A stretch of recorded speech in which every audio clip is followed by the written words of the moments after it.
भातार वाला रोजे सुख देवेला करेला बहुते प्यार।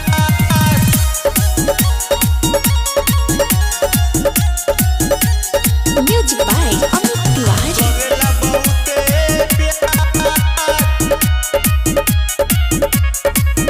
जब से पियावा गइल परदेसी देखे भाले करे देवरा बेसी। देखे भाले करे देवरा बेहो। जब से पियावा गइल परदेसी देखे भाले करे देवरा बेसी। बड़ी राखे उधेयान उलुटावेला परान उहे भइल बजवानी के आधार। अरे भातार वाला रोजे सुख देवेला करेला बहुते प्यार। ढोरी के रोजो भोगे लगावे सखी रे देवरा हमारे ये सखी। सखी रे देवरा हमार। ढोरी के रोजो भोगे लगावे सखी रे देवरा हमारे ये सखी। सखी रे देवरा हमार।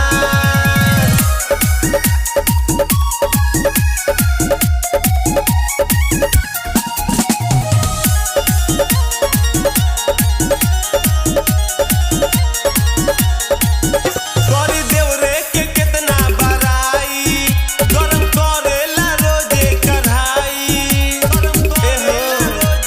सुनतारू करी देवरे के केतना बड़ाई गरम करेला रोजे कढ़ाई। मन भर देला सुखे हम रहतानी खुश धके हमारा के सुतया कवार सखी रे।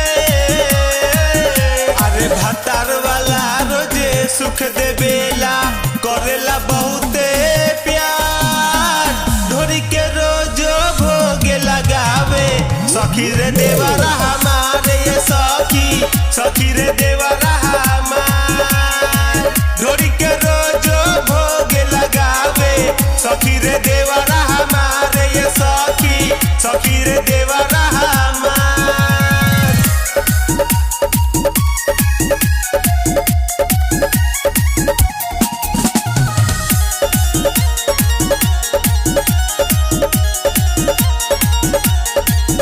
रोजे पी के आवेला उतारी हमर नाच देला पेन्हल सारी।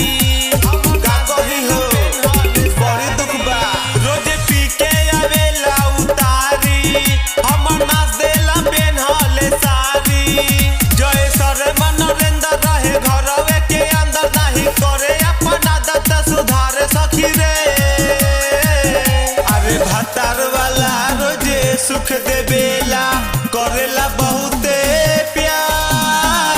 ढोरी के रोजो भोगे लगावे सखी रे देवरा हमारे ये सखी।